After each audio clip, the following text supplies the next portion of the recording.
Bravo Peter, bien joué. Encore une défaite, bien joué. Et bien salut à tous les gars, j'espère que vous allez bien. On se retrouve aujourd'hui pour une nouvelle vidéo débrief entre l'AS Monaco et l'Olympique Lyonnais. Lyon avait rendez-vous sur le Rocher pour se relancer après la super victoire contre Marseille. Mais bon, voilà, il s'est pas passé ce qui devait se passer. On a encore eu le terrible coaching de Peter Bosz, je ne sais pas ce qu'il a fait. Donc voilà, donc on va attendre, on va encore l'applaudir encore une fois. Voilà, c'est juste pour plaisir, ça me gonfle, j'en ai marre, j'en ai marre. Je sens que je sens que mentalement je suis en train de péter un câble, tu vois. Donc on va tèche sa grosse tête là. Ce coach, j'étais pour qu'il vienne à Lyon parce que il pouvait faire quelque chose de bien. Mais là, Peter, t'es en train de partir en vrille. Tu nous fais quoi? T'es en train de partir en vrille, poto, tu nous fais quoi? Les gars, regardez, regardez, regardez. J'enlève juste l'image là, regardez, regardez. Tac. Bim. Stats du match. Théma, les stats du match. 10 tirs pour Monaco, 19 pour Lyon, 6 tirs cadrés, 5 pour Lyon. Possession, enfin, c'est les... En première mi-temps, on s'est fait dominer. Hein. Enfin, les deux buts qu'on a pris, on s'est fait dominer. Hein. Après, niveau passe, c'est normal qu'on ait plus de passes vu qu'on a dominé. Précision des passes, on s'en met les couilles. Les fautes, bon, alors là, Monaco, ils y étaient dessus. Un penalty non sifflé pour Lyon, je le rappelle. 2 cartons jaunes pour Lyon, ouais, carton rouge 0-0. Hors-jeu 3-0, corner 3-4. Voilà. Donc voilà pour le tableau des stats, les gars. Attendez, attendez, oh mais restez là pour l'instant, partez pas. Regardez, ça continue, regardez. Bim. Composition d'équipe de Peter Bosz, yes. Donc les gars, encore son putain de 4, encore son putain de 3-4-2-1 à la merde qui sert à rien. Composition d'équipe, Anto dans les buts, Dubois qui pue la merde, qui mériterait même pas d'être sur le terrain. Boateng, excellent joueur, Lukeba, excellent joueur. Ok, pas de problème, ça me va. Enrique, Mendes, Cacré, Gusto. Il y a mieux, ça bouge pas. Emerson, Paqueta, Dembélé en pointe. D'où tu te permets de faire jouer Emerson, milieu, offensif, droit, gauche. D'où? C'est pas son poste, frère, il est défenseur, pourquoi tu le fais jouer milieu offensif? Tu m'étonnes qu'il est nul. Tu m'étonnes qu'il soit nul, qu'il a pas ce repère, qu'il peut rien faire. C'est pas un joueur qui joue au saut d'attaquant, c'est un ailier. C'est un putain d'ailier. Je comprends plus rien. Moi, je suis en train de craquer psychologiquement. Vous voulez qu'on fasse quoi? Hein? Vous voulez qu'on fasse quoi? Un 3-4-2-1. Un 3-4-2-1, c'est tu dois jouer comme ça contre Paris, contre Manchester City, contre Manchester United. Enfin, contre les grosses équipes. Pas contre Monaco. Pourquoi tu veux jouer en contre Monaco quand eux jouent en contre toi? Tu veux faire quoi? À part encaisser des buts. C'est quoi ton... Je comprends pas. Mais attendez, c'est pas encore terminé.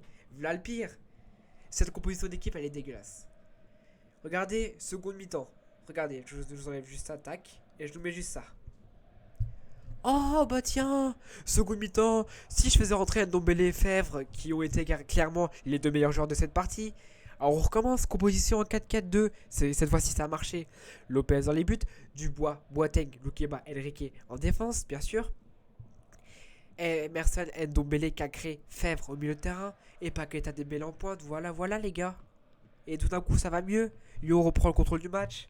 Et malheureusement, en manque de temps de jeu, et bah, qu'est-ce qu'on a fait? Bon, on n'arrive pas à marquer, bah oui. Je suis... J'ai même pas la force d'être heureux de faire ce débrief. Tellement j'ai honte de mon équipe. J'ai honte de ce qu'on a fait sur le Rocher. C'est honteux. Dubois, tu pues la merde, tu mérites même pas de jouer. Clairement, Gusto est 100 000 fois meilleur que toi. Et il nous fait sortir Gusto. Pourquoi tu fais pas sortir Dubois? Il pue la merde, il sert à rien. Il fait une course, il est crevé. Il fait descendre, ça va au 4ème poteau de corner. Mais Gusto. Après, sortie d'Enrique pour je sais plus qui c'est qui est rentré. Emerson qui retrouve sa place de défenseur gauche. Alors là, il a été meilleur que quand il joue au milieu offensif. Il n'y a pas de problème. Et voilà. Voilà. Changement, mais forcément, en manque de temps de jeu. On a 45 minutes pour revenir. On n'a pas réussi. Mais bon, voilà. Et après, il va dire quoi en conférence de presse? Oui, c'est pas le schéma de jeu qui fait qu'on perd. Et ta grand-mère, c'est pas le schéma de jeu qui nous fait perdre? C'est quoi alors? C'est pas le manque d'efficacité de Dembélé qui nous fait perdre. Hein. Lyon, c'est pas l'équipe de contre, hein, sauf contre le Paris Saint-Germain ou les grands calibres. Hein. Mais contre Monaco, tu dois jouer un minimum. Hein. Je me suis fait chier. Je me suis fait chier devant ce match de merde. Les gars, j'habite chez mes parents. J'habite chez ma mère actuellement. J'ai ma chambre à moi. À côté, il y a la chambre de mon frère. En dessous, il y a le salon. Ok, pas de problème. Ma mère regarde la télé dans le salon en bas. Je lui demande d'aller au moins une fois par semaine. Je lui demande la télé au salon. Et des fois, elle dit non, des fois, elle dit oui. Là, elle a dit oui. Et bah, franchement, j'ai eu honte de lui demander la télé pour ce match de merde que j'ai regardé. Se prendre 2 buts, dont un signé Jean Lucas, qui encore une fois un ancien de l'OL. Bah, tiens, comme c'est bizarre. Bizarrement. Donc, je réserve la télé. J'ai préféré jouer aux cartes d'Uno avec mes 2 petits frères. J'ai préféré jouer aux cartes avec mes 2 petits frères, les gars. Et ma mère. C'est honteux. C'est honteux. Quand tu dis que le meilleur joueur de ce match, il est rentré à la 45e. Tanguy Ndombele. J'ai honte. Je peux rien dire d'autre. J'ai honte de Lyon. J'ai honte de Peter Bosz alors que j'étais le premier à lever la main pour qu'il vienne. J'ai fait. J'ai mesuré le pour et le contre. J'ai dit ouais, ça va être un bon coach. Il arrive. Et là, qu'est-ce qu'il nous fait? Il nous fait de la merde. Et il continue à persister avec son putain de 3-4-3-2-1. Je sais pas comment c'est son schéma de jeu à la con là. Remets-nous à 4-3-3, tu verras que tu vas avoir du jeu. Calme, calme. Et putain, mais Emerson, c'est pas son MC. MOC, c'est pas un poste à Emerson. Emerson, il est défenseur. Tu le fais jouer milieu offensif. Mais explique-moi voir. Je comprends pas. Je vais péter un câble. Je vais péter un câble. Désolé pour le focus de la caméra, je suis vraiment désolé, mais elle aussi, elle en a marre. Elle en a marre de voir crier. Je la comprends, mais qu'est-ce que tu veux pas que je crie quand tu vois un match de merde comme celui-là? Y a rien à dire. Waouh, Monaco, ils ont gagné. Waouh. Alors que tu t'étais devant eux. Les gars, la logique, elle est pas logique. Je comprends plus rien. Dans la semaine, t'arrives à battre Marseille avec Vla, les absents que t'avais.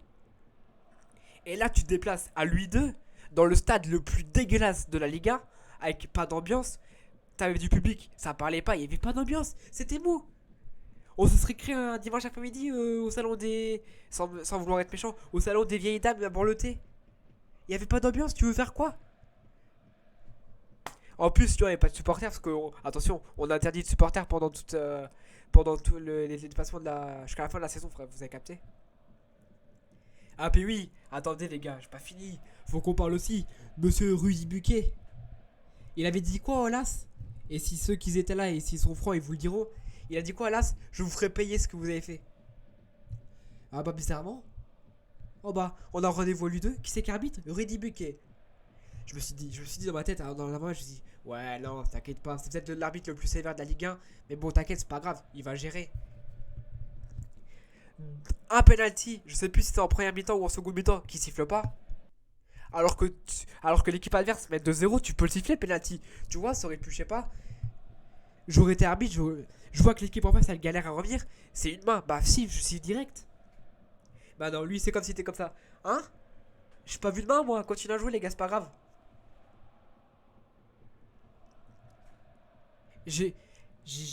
Voilà. J'ai honte de Peter Bosz. J'ai honte des joueurs de l'OL.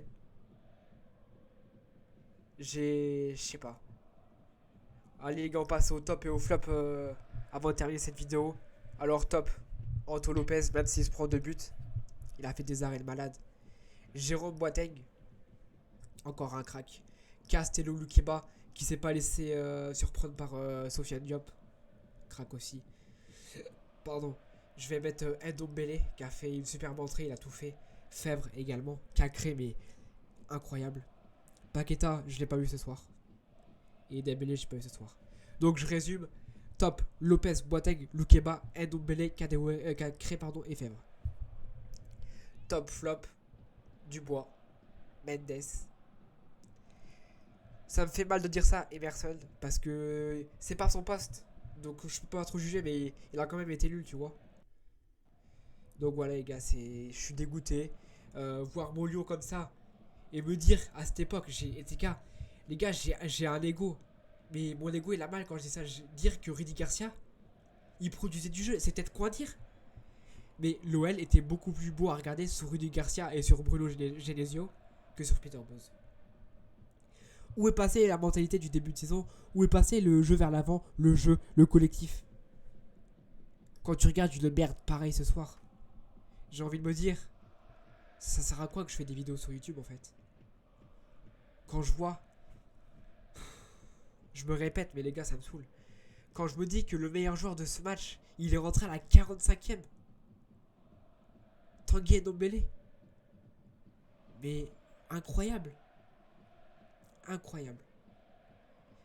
Tu vois en première mi-temps que tu fais un match de merde avec un 3-4-2-1 ou un 3-4-3, je sais pas trop. Et bizarrement, tu te fais dominer toute la première période, tu t'encaisses 2 buts. Ok. Et tu changes de schéma tactique, tu passes en 4-4-2 en second mi-temps avec les entrées de Tanguy Ndombele et Fèvre. Et tu oses venir dire au micro de Prime Video, oui, c'est pas le schéma tactique qui nous fait perdre. C'est quoi qui nous fait perdre alors, connard? C'est quoi? C'est quoi? Dis-moi, je t'écoute. Dis pas que c'est les joueurs, parce que les joueurs ils étaient là ce soir. Ils étaient sur le terrain. Certes, ils n'avaient pas toute sa motivation, à l'image de Mendes ou de Dubois, à la rigueur. Mais c'est ton putain de schéma tactique de merde qui marche pas. Voilà, c'est tout ce que j'avais à dire. Merci à vous d'avoir regardé la vidéo. N'hésitez pas à la liker, à vous abonner, à partager, ça fait super plaisir. Bientôt les 200 abonnés. Je suis dégoûté. J'ai regardé un match de merde, je me suis fait chier toute la soirée. De 21h jusqu'à 23h, je me suis fait chier. Franchement, j'ai même pas envie de tourner ce débrief. Tellement je suis énervé. Je ne le montre pas parce que je vous jure, je bouillonne au fond de moi. Bref les amis, je vais vous laisser. Merci à vous d'avoir regardé la vidéo. Je vous répète, n'hésitez pas à liker, à vous abonner, à partager, ça fait extrêmement plaisir. C'était Rock, ciao.